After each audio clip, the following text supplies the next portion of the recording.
Every town has a story. Most are forgotten with time, but some become legends whispered long after the truth disappears. Blackridge was the kind of town where everyone knew each other's names. Hidden between mountains and surrounded by endless forests, it was peaceful, quiet, and seemingly untouched by violence. For decades, nothing extraordinary had ever happened here, until the night of October 18th, 2024. By sunrise, one young woman would vanish without a trace, leaving behind only questions, rumors, and a lonely road that refused to give up its secret. Her name was Emily Carter. Emily Carter was 28 years old and worked as a graphic designer for a technology company in downtown Blackridge. Her co-workers described her as punctual, cheerful, and someone who never broke a promise. That Friday evening, she packed her laptop, grabbed her handbag, and walked toward her silver sedan. She was meeting her childhood best friend, Sarah Mitchell, for dinner at a nearby Italian restaurant. Before getting into her car, Emily sent Sarah one last text, "Leaving now. I'll be there in about 20 minutes. Sarah replied with a smiley face. Neither of them knew it would be the last conversation they would ever have. Emily started the engine and pulled out of the parking lot, completely unaware that someone had already begun following her. About 10 minutes into the drive, Emily stopped at a small roadside gas station to buy a bottle of water.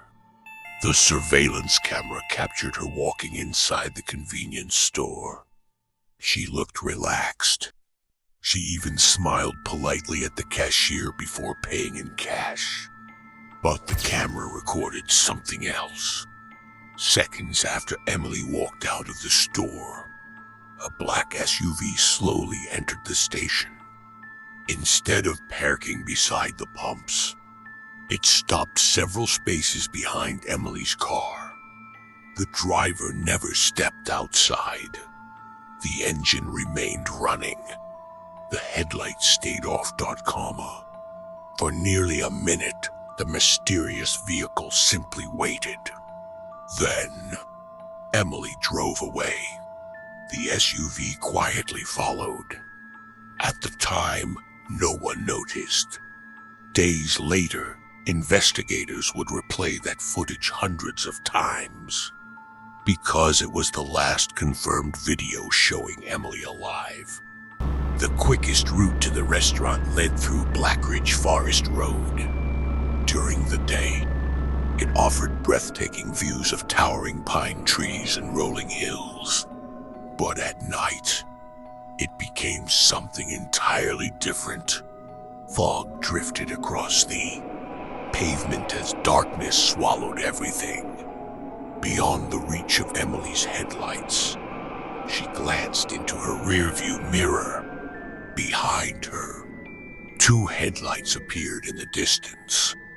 At first, she ignored them, but mile after mile, the vehicle remained there, matching her speed, following every turn, never getting closer. Never falling behind, Emily reached for her phone, intending to call Sarah. Before she could unlock the screen, the signal disappeared. No service. She looked into the mirror one more time. The headlights were still there. Then suddenly, they vanished. Emily slowed her car, confused. The road behind her was empty, only silence, only darkness, and the feeling that someone was still watching. The following morning, just after sunrise, a delivery driver noticed something unusual along Blackridge Forest Road. A silver sedan sat partially hidden behind a line of bushes. Its engine was cold, The driver's side window was slightly open. Sensing something wasn't right, he called the police within minutes. Officers arrived and confirmed the car belonged to Emily Carter.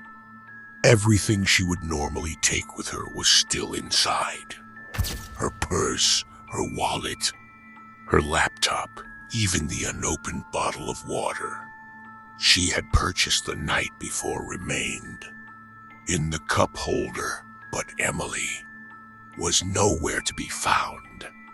It was as if she had simply disappeared into the darkness. Detective Daniel Hayes stepped carefully around the vehicle while forensic investigators photographed every inch of the scene. There was no broken glass, no blood, no signs of a struggle. At first glance, it looked like Emily had willingly stepped out of her car. But one detail immediately caught the detective's attention. The driver's door had traces of fresh mud. Someone wearing heavy boots had stood beside the car. Moments later, a forensic technician made another discovery. Hidden beneath the passenger seat was Emily's smartwatch. The screen was cracked, but it had recorded one final heartbeat. At 7:18 p.m., her heart rate suddenly spiked. 1 minute later, the recording stopped completely. Whatever happened to Emily happened fast. The search for Emily quickly became the largest operation Blackridge had ever seen. Police officers, volunteers, rescue teams, and canine units searched the forest from sunrise until sunset. Drones scanned the thick tree line. Helicopters circled overhead. Every abandoned trail, every creek, every empty cabin was carefully inspected. Hours turned into days. Days became a week. Still, there was no sign of Emily. The forest remained silent, as if it had swallowed every clue. Some residents began believing she would never be found. But Detective Hayes refused to give up. He believed someone had made one mistake. He simply had to find it. Back at the station, Detective Hayes reviewed every piece of surveillance footage collected during the investigation. For hours, nothing stood out. Then he noticed something almost everyone else had missed. The same black SUV appeared on different cameras. Outside Emily's apartment, near her office, and even across the street from her favorite coffee shop. Always parked, always watching, never staying long enough to attract attention. Whoever owned the SUV hadn't chosen Emily that night. They had been studying her routine for weeks. Hayes pinned every photograph onto the investigation board. One road, one missing woman, one unknown vehicle. It wasn't random anymore. Someone had planned every step. Then, the station phone rang. An anonymous caller whispered just 6 words. Search the old Miller farmhouse tonight. Before anyone could ask another question, the call disconnected.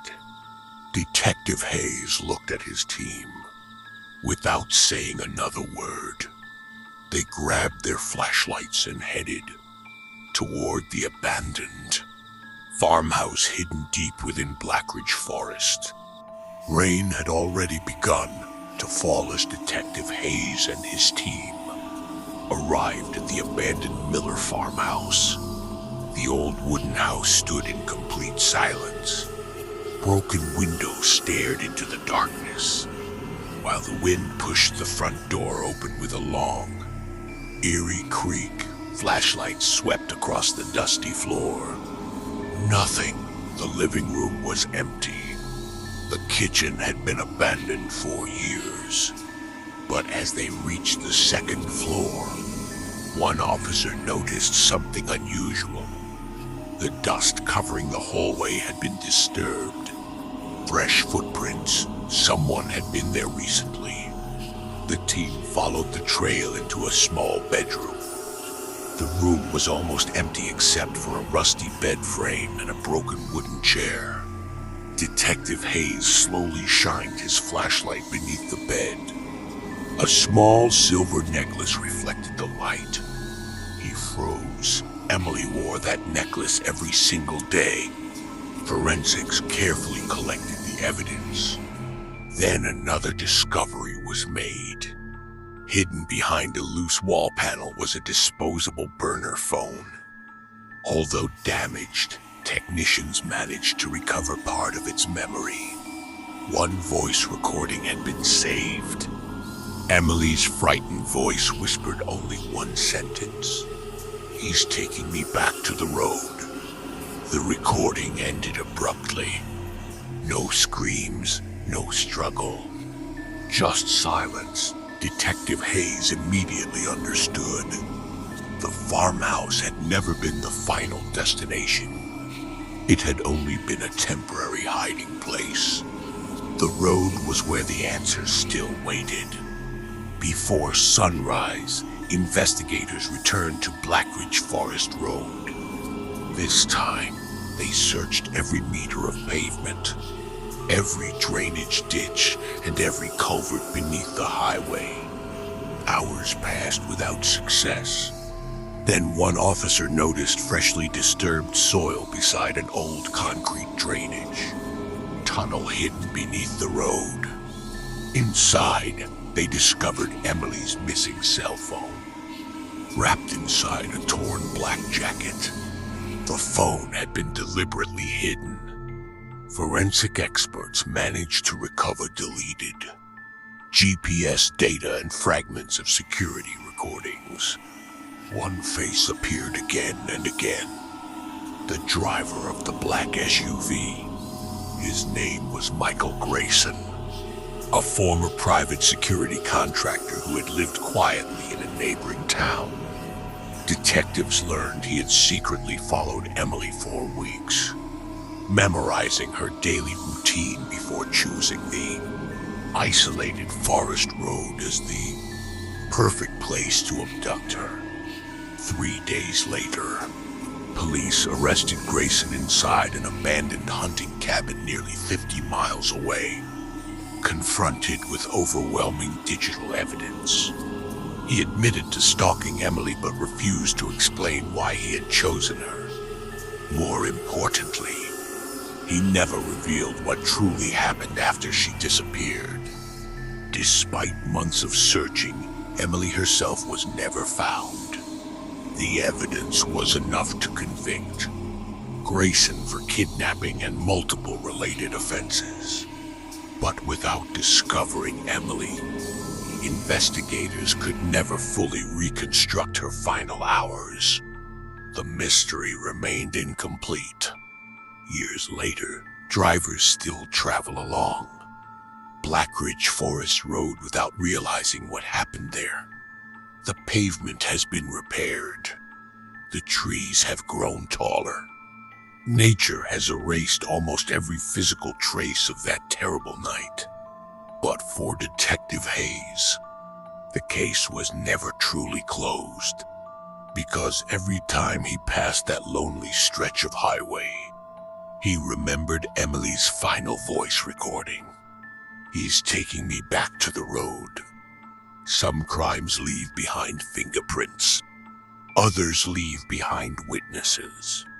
But some leave behind only silence, and sometimes the road keeps its secret. If you enjoyed this fictional crime story, don't forget to like, subscribe, and turn on notifications for more cinematic mysteries every week. And remember, not every mystery is real, but every story has the power to leave us wondering.